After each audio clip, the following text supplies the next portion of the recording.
আসসালামু আলাইকুম রহমতুল্লাহ। সুপ্রিয় শিক্ষার্থীবৃন্দ, আশা করি তোমরা সবাই ভালো আছো। এই ভিডিওটা তৈরি করছি অষ্টম শ্রেণীর শিক্ষার্থীদের জন্য। 2024 সালের অষ্টম শ্রেণীর বার্ষিক পরীক্ষার নমুনা প্রশ্নপত্রের সমাধান নিয়ে আজকে আলোচনা করব।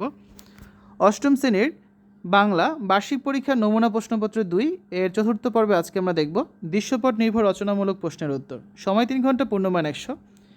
শিক্ষার্থীরা, আমরা এই নমুনা প্রশ্নপত্রটি তৈরি করেছি তোমাদের অষ্টম শ্রেণীর বাংলা বইয়ের দ্বিতীয় অধ্যায় প্রমিত বলি প্রমিত লিখি অধ্যায়টি নিয়ে। তোমরা যারা এখনও অন্যান্য বিষয়ের ভিডিওগুলো দেখোনি তারা আমাদের চ্যানেলের প্লেলিস্ট অপশন থেকে ঘুরে আসতে পারো। সেখানে গেলে তোমরা অষ্টম শ্রেণীর প্রত্যেকটা বিষয়ের জন্য আলাদা আলাদা করে কিন্তু প্লেলিস্ট পেয়ে যাচ্ছ। এছাড়াও অষ্টম শ্রেণী বার্ষিক পরীক্ষা 2024 এই প্লেলিস্টে গেলে এনসিটিভি থেকে প্রণীত প্রত্যেকটা বিষয়ের নমুনা প্রশ্নপত্রের সমাধানগুলো তোমরা দেখে নিতে পারবে, ঠিক আছে? এছাড়া বার্ষিক পরীক্ষার জন্য আমরা যে সাজেশনগুলো দিচ্ছি সেই ভিডিওগুলো এখান থেকে খুব সহজেই তোমরা পেয়ে যাচ্ছ। আজকে আলোচনার বিষয়বস্তু দৃশ্যপট নির্ভর রচনামূলক প্রশ্নের উত্তর। যে কোনো 5টা প্রশ্নের অ্যান্সার করতে হবে। তো প্রত্যেকটা হচ্ছে 8 করে, মোট 40 নাম্বার। প্রশ্ন 1, অনুচ্ছেদটি পড়ে নিচের প্রশ্নগুলো উত্তর দাও। আঞ্চলিক বাক্য: অমিত স্কুলে যাইতেছে, আমি এখন খামু না, মা পড়ালেখা করতে কয়, তোমার কথায় খুশি হইছি। তো ক নম্বরে কী আছে?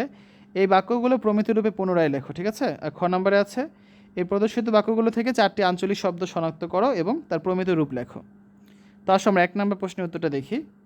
কয়ের উত্তর: ছকে উল্লেখ করা বাক্যগুলোর প্রমিত রূপ হচ্ছে কি? আঞ্চলিক বাক্যের প্রমিত রূপগুলো দেখো। অমিত স্কুলে যাইতেছে, অমিত স্কুলে যাচ্ছে। আমি এখন খামু না, আমি এখন খাবো না। মা পড়ালেখা করতে কয়, মা পড়ালেখা করতে বলে। তোমার কথায় খুশি হয়েছি, তোমার কথায় খুশি হয়েছি। তারপর দেখো খ নাম্বার প্রশ্নের উত্তর। ছকে উল্লেখ করা বাক্য থেকে শনাক্ত করা 4টি আঞ্চলিক শব্দ শনাক্ত করে তার প্রমিত রূপ নিচে দেওয়া হলো। আঞ্চলিক শব্দ এবং তার প্রমিত রূপ: যাইতেছে, যাচ্ছে; অহন, এখন; খামু, খাবো; পড়ালেখা, পড়ালেখা, ঠিক আছে? তারপর দেখো দ্বিতীয় প্রশ্নটা দেখি। অনুচ্ছেদটি পড়ে নিচের প্রশ্নগুলো উত্তর দাও। মনে করো, শুভা যদি জলকুমারী হইতো, আস্তে আস্তে জল হইতে উঠিয়া একটা সাপের মাথার মণিক হাটে রাখিয়া যাইত।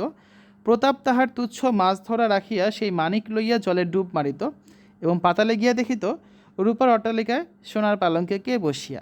আমাদের বাণীকণ্ঠের ঘরের সেই বোবা মেয়ে সু, আমাদের সু সেই মণিদীপ্ত গভীর নিস্তব্ধ পাতালপুরীর একমাত্র রাজকন্যা। তাহা কি হইতে পারিত না?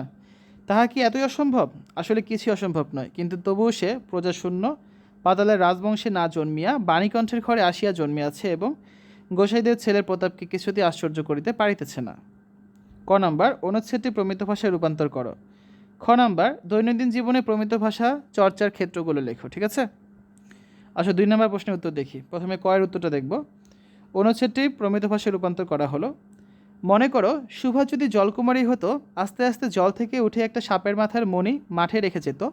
প্রতাপ তার তুচ্ছ মাছ ধরা রেখে সেই মানিক নিয়ে জলে ডুব মারত এবং পাতালে গিয়ে দেখত রূপার অট্টালিকায় সোনার পালঙ্কে কে বসে। আমাদের বাণীকণ্ঠে ঘরের সেই বাবা মেয়ে সু, আমাদের সু সেই মণিদীপ্ত গভীর নিস্তব্ধ পাতালপুরীর একমাত্র রাজকন্যা।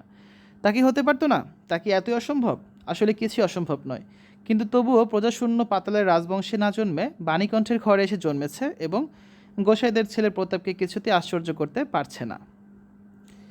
খ নম্বর প্রশ্নের উত্তর। দৈনন্দিন জীবনে প্রমিত ভাষা চর্চা ক্ষেত্রগুলো হচ্ছে: 1, সাংস্কৃতিক অনুষ্ঠান বা আলোচনা অনুষ্ঠান সঞ্চালোচনা; 2, স্বাধীনতা দিবস, বিজয় দিবস কিংবা আন্তর্জাতিক মাতৃভাষা দিবস উপলক্ষে বক্তৃতা; 3, টেলিভিশন বা রেডিওর সংবাদ উপস্থাপন করা; 4, নিজের কোনো অভিজ্ঞতা বিবরণ দেওয়া; 5, লাইব্রেরিয়ান, ডাক্তার বা অপরিচিত লোকের সঙ্গে আলাপ করা, ঠিক আছে? শিক্ষার্থীরা, এই হচ্ছে আজকে আলোচনা। আমরা আগামী ক্লাসে নতুন একটা নমুনা প্রশ্নপত্র নিয়ে হাজির হব। এতক্ষণ তোমরা দেখলে অষ্টম শ্রেণীর বাংলা বার্ষিক পরীক্ষার নমুনা প্রশ্নপত্র 2 এর চতুর্থ পর্ব, যেখানে আমরা কিছু গুরুত্বপূর্ণ দৃশ্যপট নির্ভর রচনামূলক প্রশ্নের সমাধান করেছি। আশা করি তোমাদের কাছে ভিডিওটা ভালো লেগেছে। পরবর্তী ভিডিও দেখার আমন্ত্রণ জানিয়ে আজ এখানে বিদায় নিচ্ছি। আল্লাহ হাফেজ।